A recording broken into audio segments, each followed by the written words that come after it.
Scary Stories for Young Foxes by McKay Heidicker. The haunted season had arrived in the antler wood.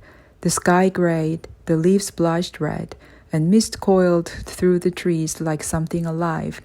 Even the pumpkins began to rot and show their true faces. On these chilled autumn nights, it was best for fox kids to remain near their den on the edge of the wood. There, they could feast on apples that tumbled from high branches. They could hunt for smoky acorns and crunchy stick bugs and juicy mice. And when dusk turned to starlight, the kids could return to their den, tuck under their mother's fur, and be soothed by her heartbeat. "Tell us a story," the alpha kid said one misty night. "Make it scary," the fourth said, yipping and hopping. "Yeah," said the third, snarling. "So scary our eyes fall out of our heads." "Please stop biting my face, children," their mother said. The kids behaved themselves while she smoothed out a bed for the night. "Let's see," she said. "How about Rattlebones?" "Mom," said the beta said, rolling her eyes. "You told us that story when we were 2 weeks," said the alpha. "It's boring," said the fourth. Very well. Their mom began ripping out roots that had snuck through the dense walls. "How about Willoughby, Wallaby, and the Floating Paw?" "Seriously?" the fifth kid said.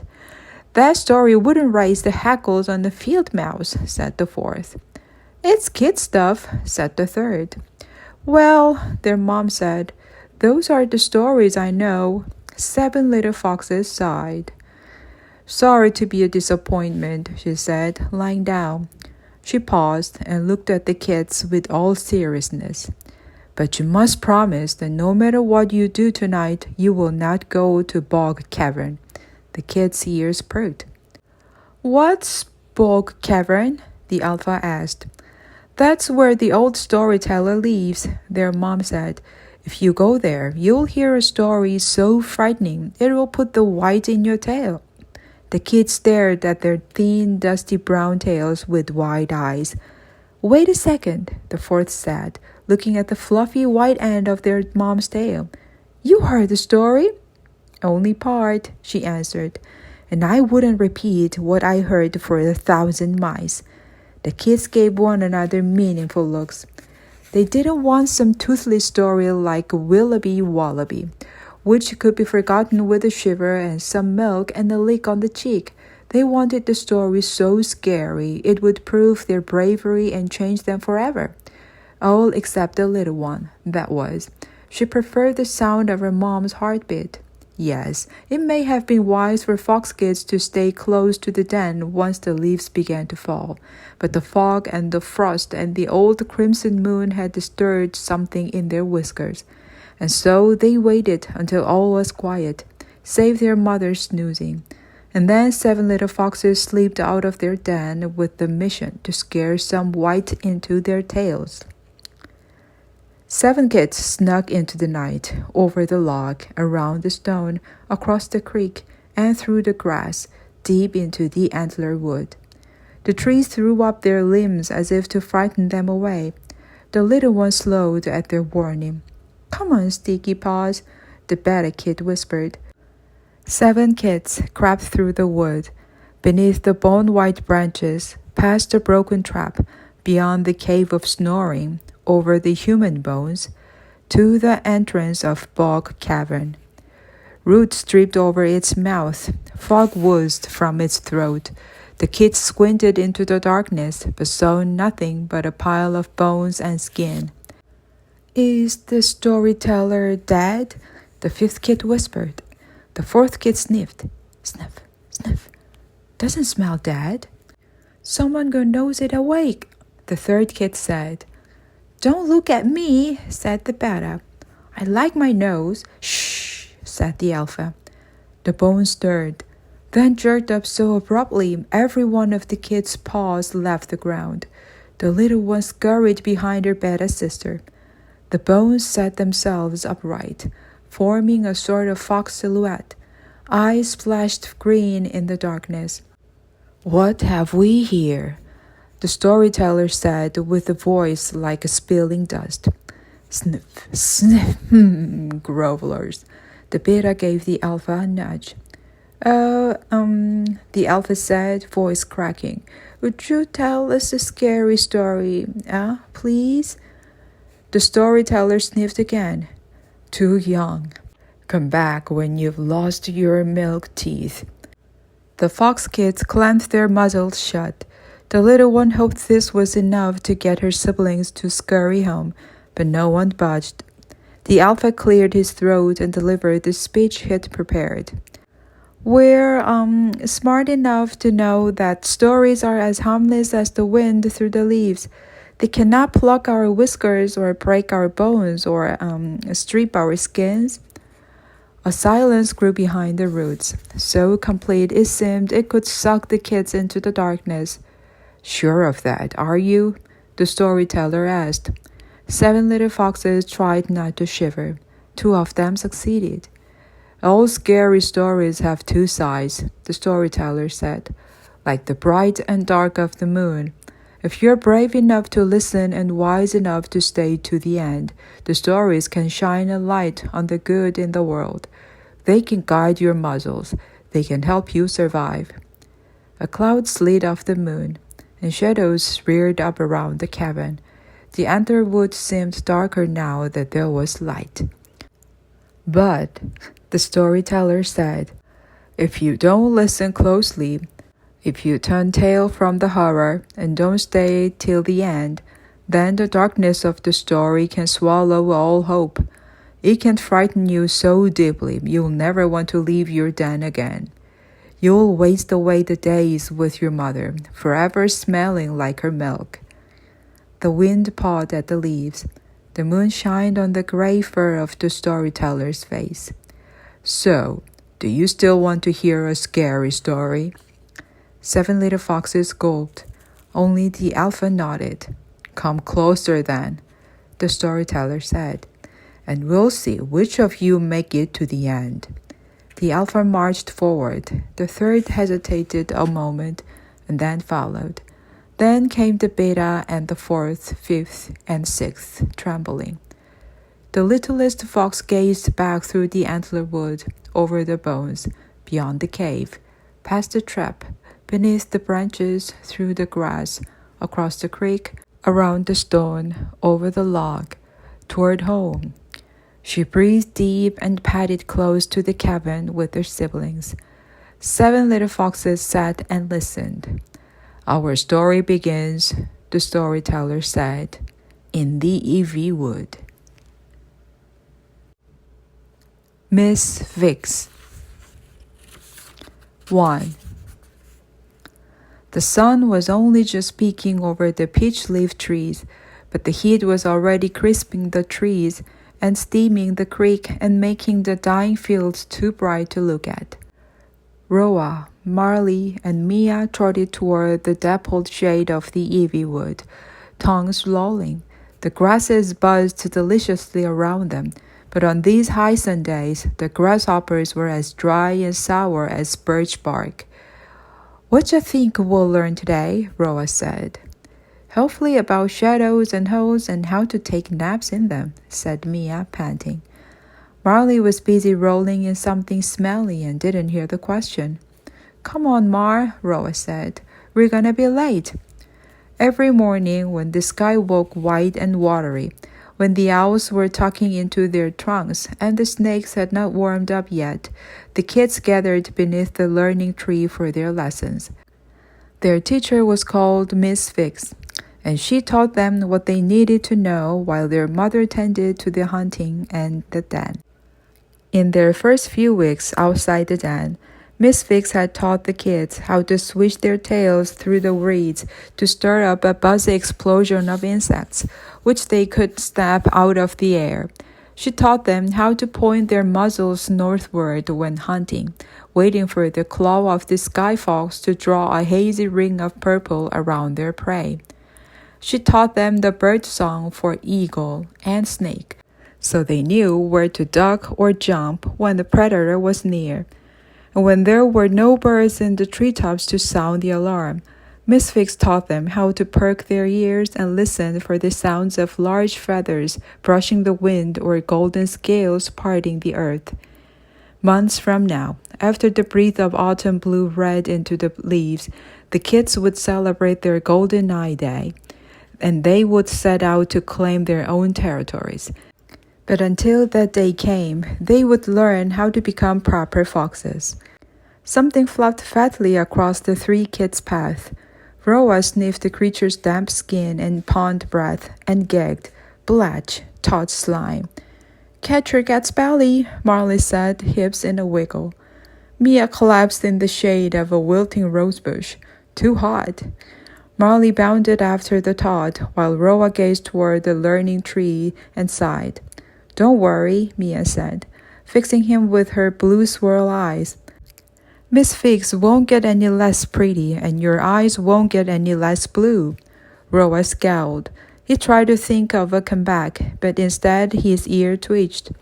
This sent Mia into hysterics. So it's true. She rolled onto her back and addressed him upside down. You want to marry Miss Fix and start an adorable little den with her? He tackled his sister, and they lashed at each other with their milk teeth. But the day's heat quickly made them both give up in a panting puddle.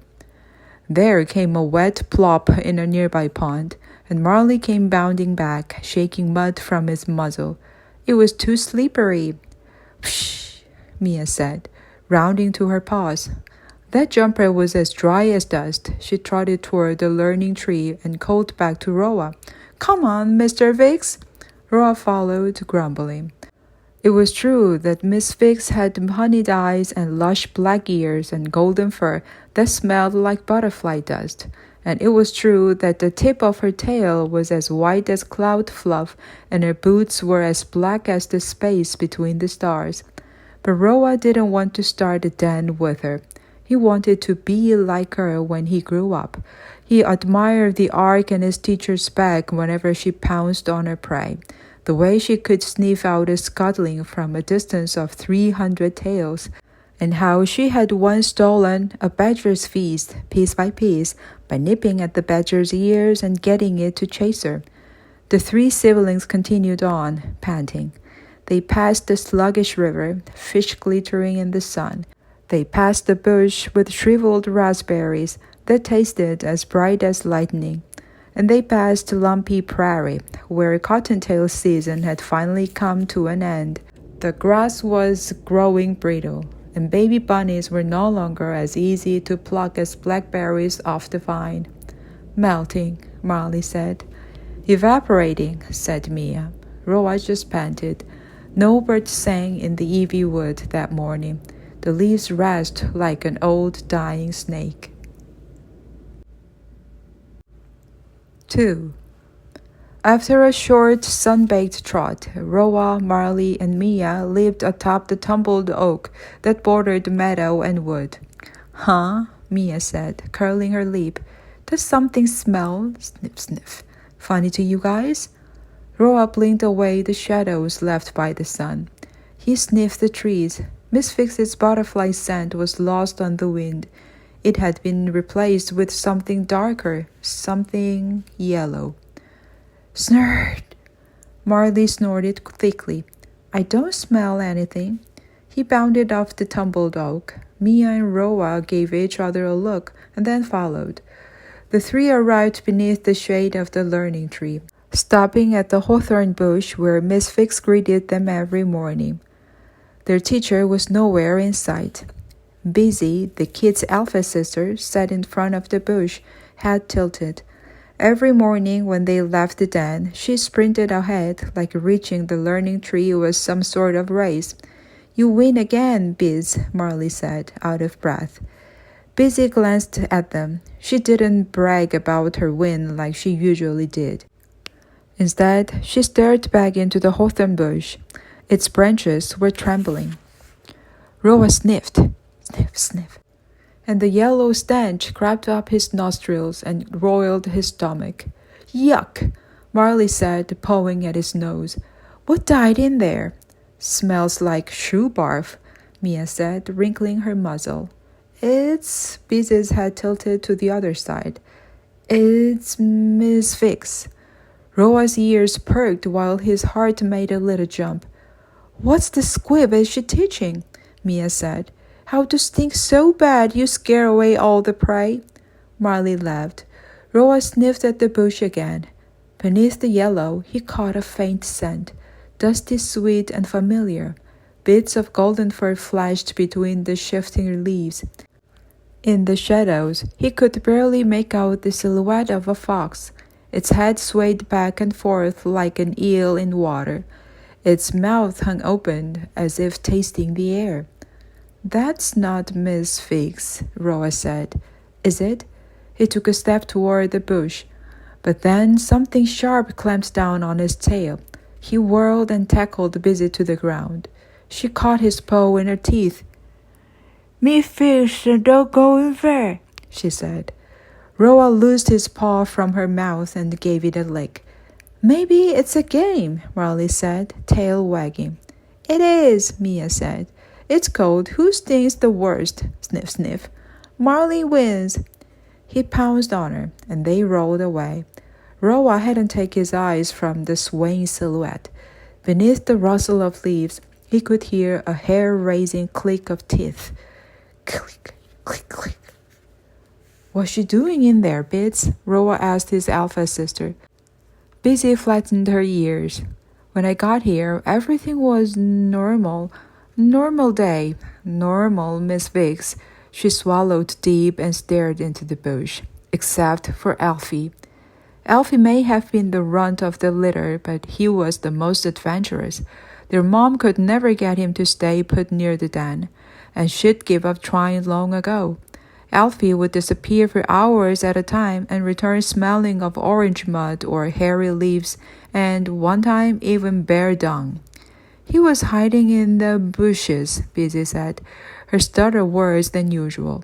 And he smelled funny. Miss Fix was trying to get him to come out. She kept asking, Are you hurt? Are you hurt? When he didn't answer, she grabbed him by his tail and pulled him out. Busy swallowed deep. Alfie looked different. His fur was all muddy and slicked back. His legs were gnawed pink. All the fur on his tail was gone except a little tuft at the end. His lips jumped off his teeth, and his breath was fast and squeaky. His pupils were as wide as the night sky. Busy whimpered, and Roa cleaned her ears until she was soothed. In the hawthorn bush, the paws of the dark silhouette twitched up off the ground, like they'd stepped in ants. Miss Fix went to lick Alfie's wounds, Busy said, but he bit her paw hard. Then he ran off. Miss Fix licked her paw, and I saw blood drip.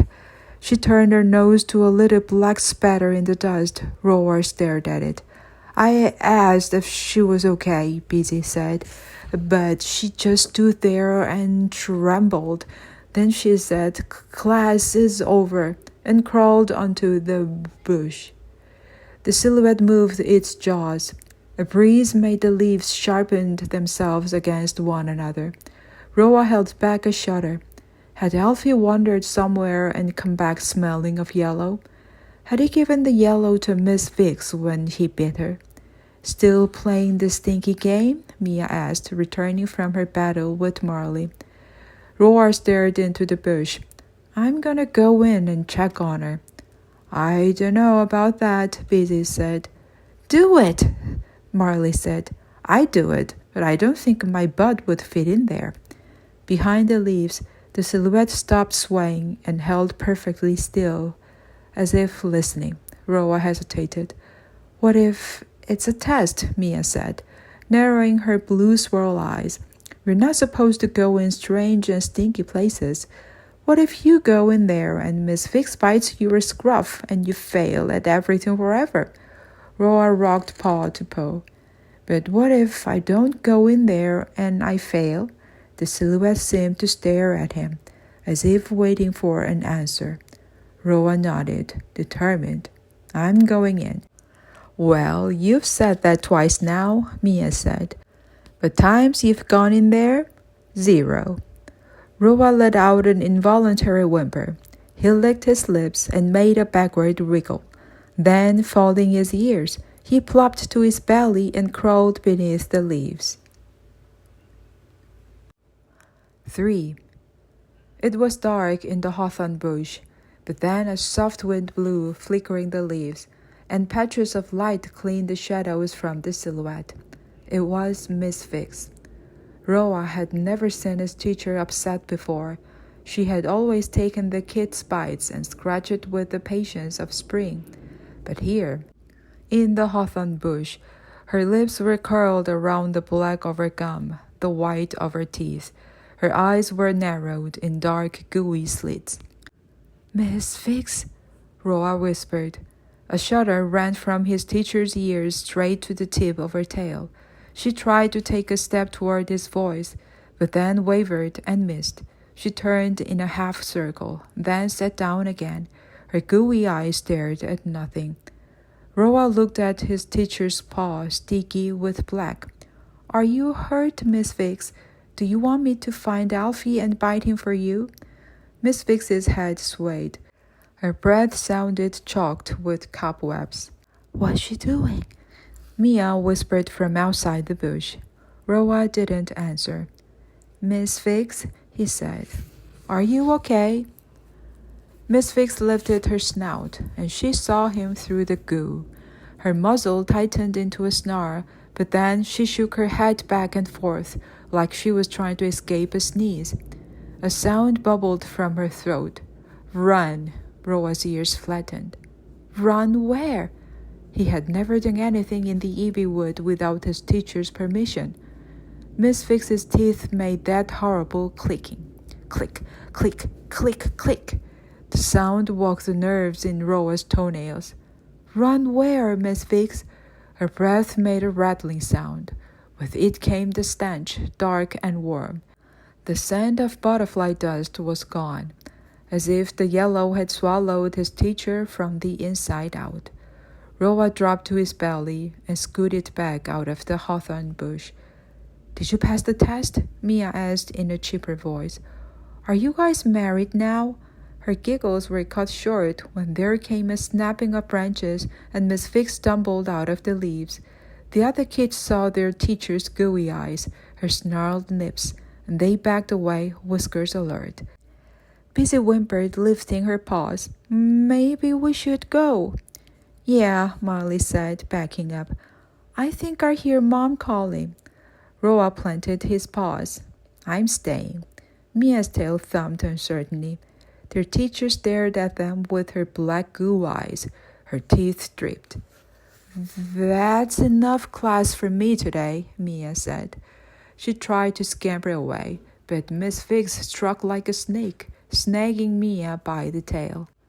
Mia let out a deafening yelp before kicking free of their teacher's teeth and disappearing into the hawthorn bush, where she fell silent. Busy whimpered. Marley flopped on his side in submission. Roa froze. Their teacher had never bitten any of them before.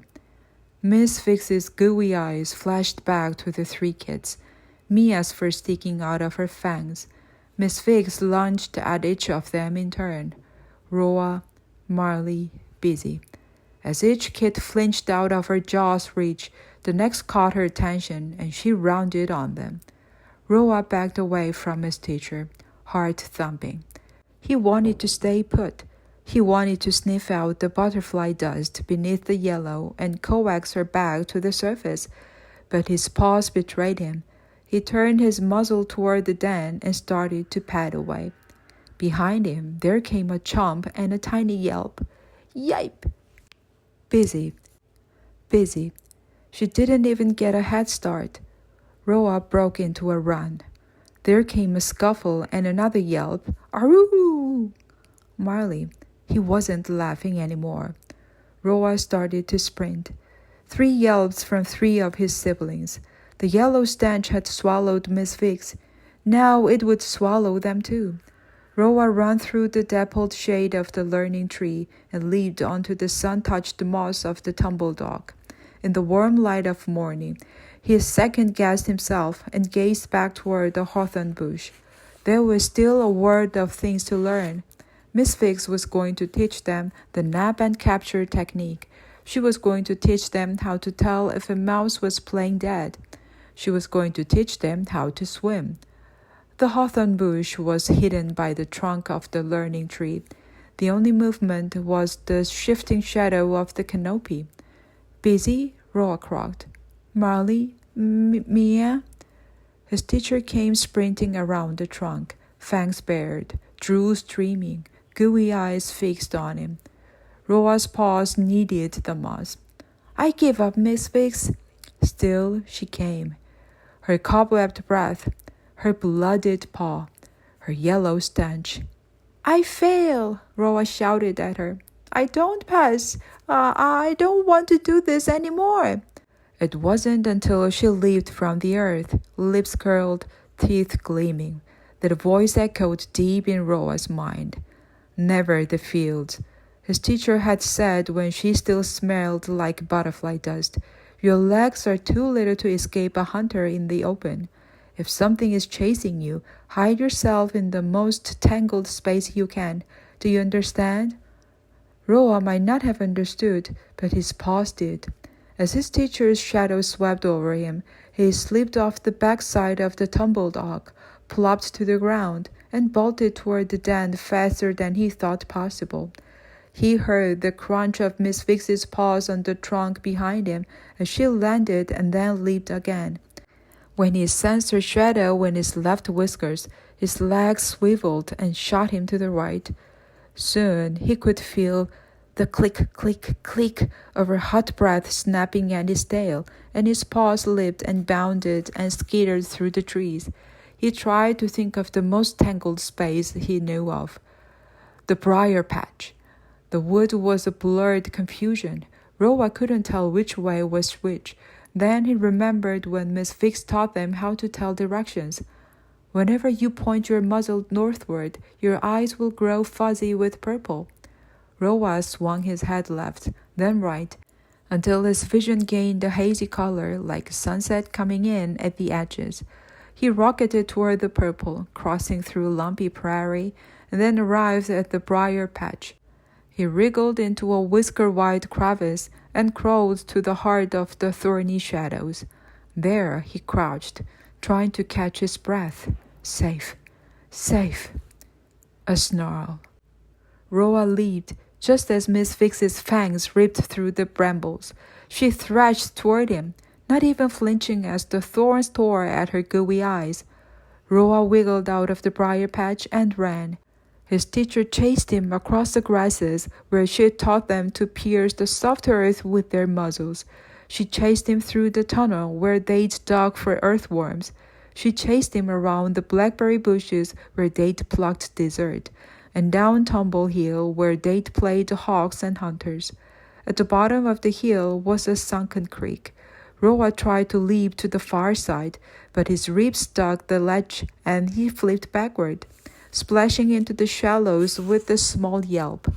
Quivering, he slunk out of the mud and pressed into the shadow of the crumbling bank, trying to catch his breath without making too much sound. Please be a test, he whispered. Please, please, please. Moments passed. Flies droned. A raven cawed. Roa's eyes darted left and right. If he stayed in the sunken creek, Miss Fix would be able to drop down on him from above. But which direction should he run?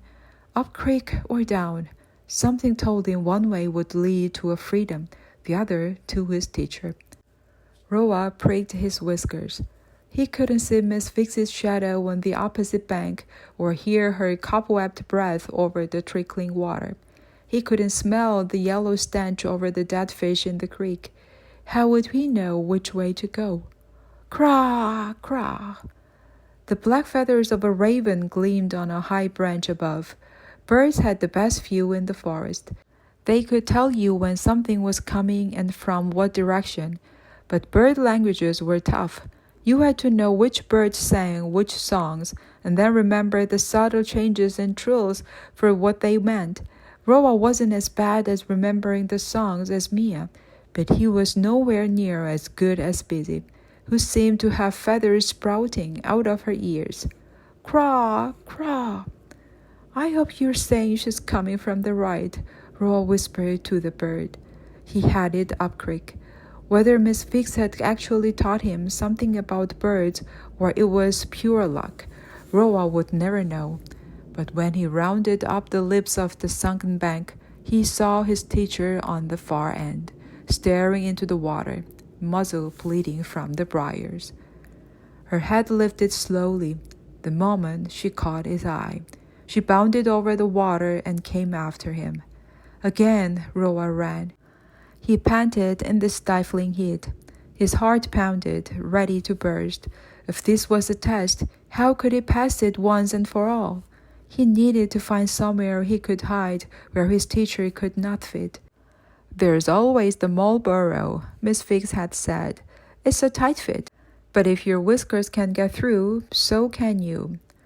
Roa darted south this time, opposite the purple, to the shallow part of the river. He bounded across the slimy stones, each threatening to roll were he not quick enough. He heard no splashing behind him, but he didn't stop leaping until he'd made it to the opposite side. Only then did he dare look back. Miss Fix skidded to a stop on the bank. Her gooey eyes stared at the river. She tried stepping on the first stone, but the moment her paw touched the water, her body seized and arced backward as if something had snatched her by the muzzle and pulled. Her spine bent so far back she could have bitten her own tail. Roa shook his head, confused. Miss Fix had never been frightened by water. He wanted to go to her, run his muzzle along her back, make her feel okay again, but fear drove him the rest of the way to the mole burrow. The entrance was barely a crack, pinched by tree roots. He was quite a bit bigger than the last time their teacher had made him and his siblings entered the burrow, but he tried to squeeze inside anyway. His whiskers bent against the soil. The roots folded his ears. A stone yanked his hair and squished his stomach so tight he almost lost his mouse and blackberry breakfast. He was stuck. Roa clawed and wriggled, but he couldn't slide any deeper. The stone dug painfully into the top of his hip. His hind legs kicked, and his tail whirled. He was numb with the fear of being bitten. He stopped struggling. He remembered Miss Fix's honeyed eyes, her golden fur, the way they used to be. And then he wriggled and kicked with every bit of him that wanted to pass her test. The stone crumbled free from the earth, and he slid into darkness. His breath came in sobs. Roots and damp soil cradled him on all sides, close and dark and soothing. His fur prickled in the cool of the underground as his breath quieted and his heartbeat finally slowed. Safe. Safe. Roa kept his eyes on the small, craggy entrance. He waited for Miss Fix to stick her snout into the burrow and tell him he'd passed the test.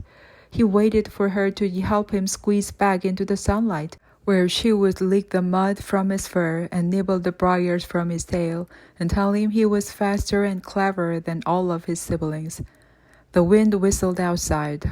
With it came a sound, a panting, breath like a spider's nest, that awful clicking of teeth.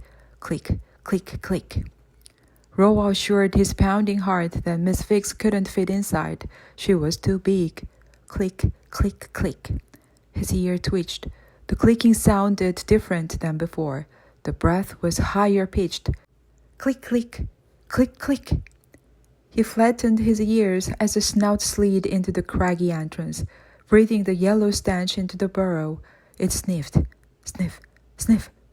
Roa's heart went cold. This was not Miss Fix's nose. It was too small, too dry. Sniff, sniff, sniff. The fore and the muzzle was muddy and sleek. Sniff. Alfie? Roa said. The runt looked terrible. His paws were not bloody. His tongue, now black, dangled between his teeth, and his neck twitched like a broken branch in the wind. Roa pressed his back against the earthen wall. There was no exit, no escape. What had felt close and safe was now much too tight as Alfie whizzed and wriggled his small ravished body into the burrow. The last thing Roa saw was his own reflection in his brother's black eyes, as wide and unseeing as a starless sky. 4. On the far side of the Ibi wood, a small fox arrived back at her den, panting, "Mama, Mama!" A mother of fox stepped into the light. "Mia, where are your brothers and sisters?" she sniffed. "What's wrong? You are bleeding." Mia caught her breath and then started to cry. "I ran, Mama. I ran away." "Hush, hush," her mom said. "Catch your breath." Mia didn't wait for her breath to catch. She told her mom the story. She told her how Miss Fix had lashed out and bit Marley and Busy, and then chased after Roa. She told her about the yellow stench. Something in her mom's eyes changed. "What are we waiting for?" Mia asked, her paws itching to go back the way she'd come. "We have to help them." When her mom didn't move, Mia opened her mouth to drag her toward the learning tree, but her mom stepped away. "Mia," her mom's voice trembled. "How did you hurt your tail?" Mia sniffed at the blood scabbing at her tail's tip. "Miss Fix tried to bite it." "Mia," her mom kept her distance. "Think carefully. Did Miss Fix bite your skin?" "I don't think so," Mia said. All she wanted was her mom to lick her tail better. She just pulled out some of her hairs, I think." Her mother looked lost for a moment, then determined. "Come, Mia." Confused, Mia trotted after her, over the leafy roof of their den and past the sandy lawn to the nearby sipping creek. "Drink," her mom said. "But Mama," Mia's paws wouldn't hold still. "Roa, he's in trouble. Marley, Busy, they're—" "Drink," I said.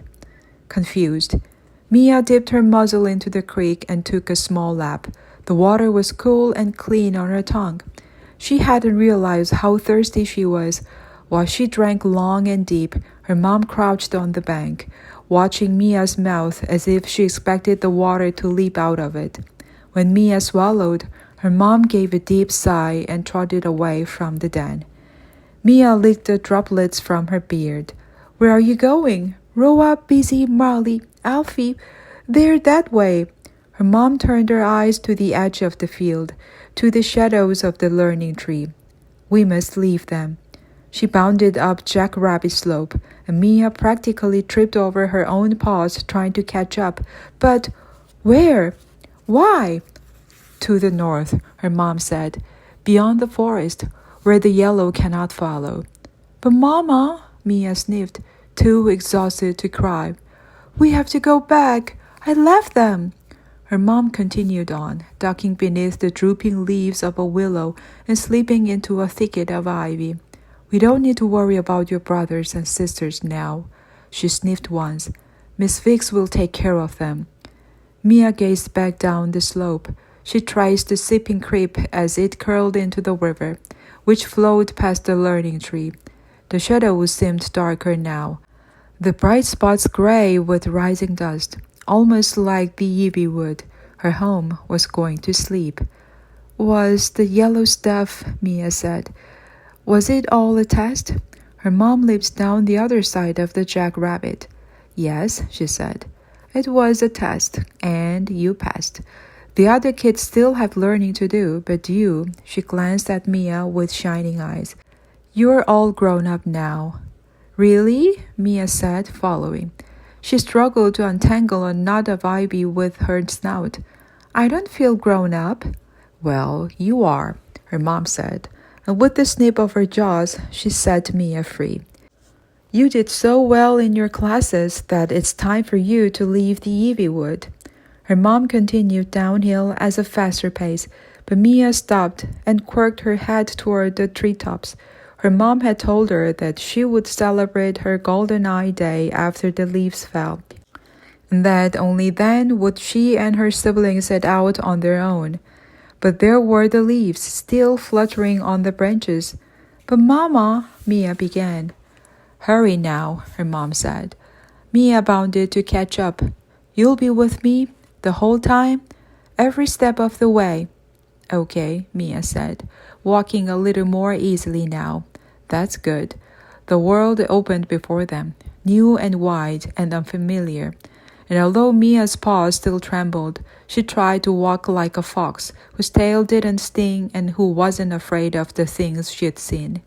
Mia followed her mom's sweet apple scent, and she tried to pretend she was more grown up than her pounding heart would let her believe. The branches of the antler wood creaked in a soft wind. That's the scariest part, right? The beta asked.